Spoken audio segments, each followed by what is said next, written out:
Alright, so Jesse, as I promised, one last video.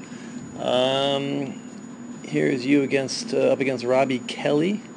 Obviously, he's on the U.S. ski team, so hopefully there's something we can learn from him. And, in the first video I sent you, my main comment was just needed to be a little more above it and a firmer commitment to the outside ski. And you commented that for sure looked like you had a lot of weight on the inside ski, and that's something you want to work on this summer at Hood, and I agree.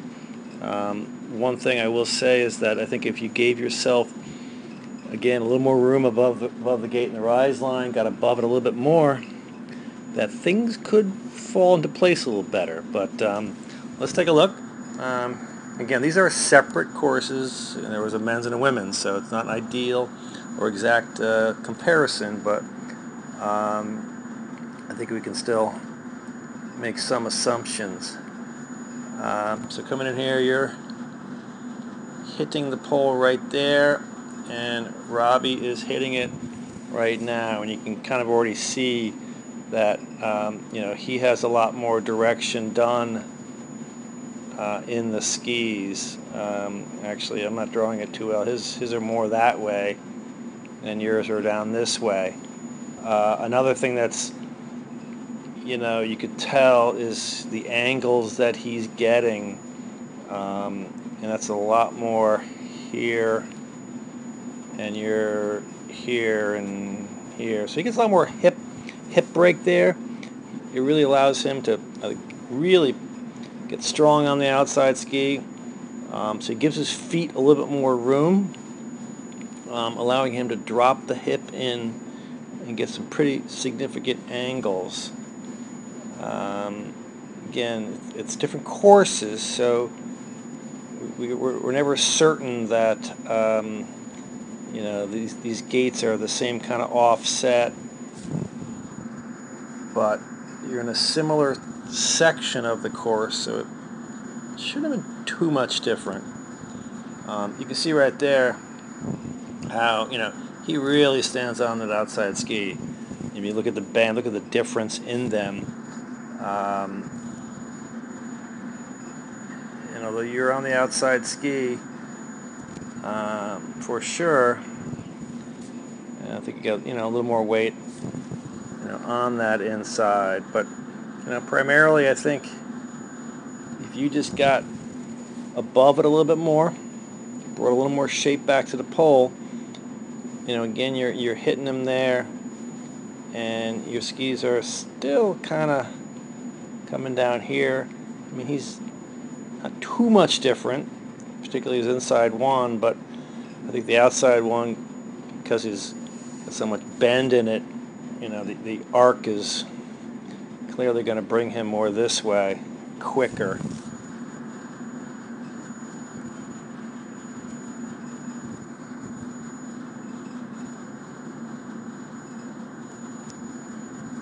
Now he's going into a hairpin, which we lose him momentarily, but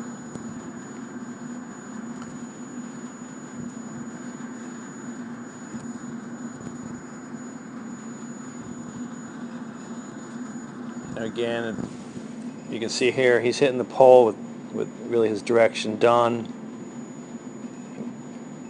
and you're going to hit it there, but I mean, clearly move to the inside on this one, right? I mean, your outside ski looks like it's drifting on you, and I think right in here you don't give yourself a whole lot of room above, so that without that room, the ski's going to need room to arc back, and you just start moving. You've got to go this way. That's where the next gate is. You didn't give yourself the room, so you couldn't wait for your skis, and you had to move. You just moved towards where you wanted to go, which got your weight on the inside ski. And eventually the outside one came around. So I think if you gave yourself more room above the pole and the rise line, that would help you be able to be stronger on the outside ski. You know, same in here. Not a whole lot of room, so you know your apex is really, it's down here. A lot going on below the gate. You know, kind of came in straight, and now we're turning.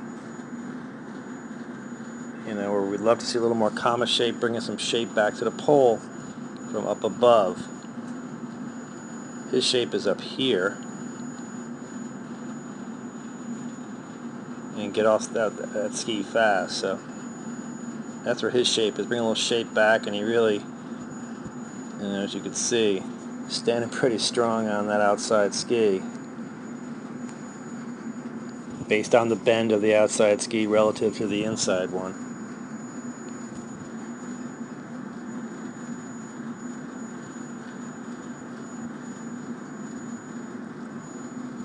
Again, you're hitting the pole there and where your ski's pointing, you know, straight down the hill. Again, different course, can't be certain, but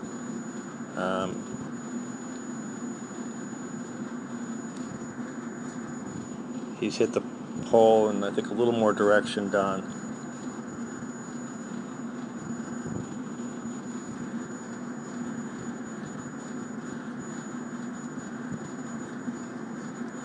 Same idea here, coming in, you know, not a whole lot of space above, not giving your feet the room to allow us for that strong angulated position. And I think you just, you know, move to the inside because you knew you had to go that way. Couldn't wait for the skis, and therefore, you know, you could see a lot of weight on the inside ski, outside ski, you know, no weight on it, it's drifting on you, and eventually you're like, I got to get it around. So you eventually stood on it, but you know, kind of late. You know, and you're a little late, so then therefore this becomes late. But you can see here, you know, basically right there on impact, and your skis, you know, you're not going to pass the pole there or hit the gate with direction done. So it's a lot down here. It's really where your apex is right here. So it's sort of more J-shaped, you know, as opposed to comma shape. So if you gave yourself a little more room, intersect the rise line with your skis pointing out a little bit more this way and letting them arc, get some shape and arc back to the gate, that would help you out. Oops.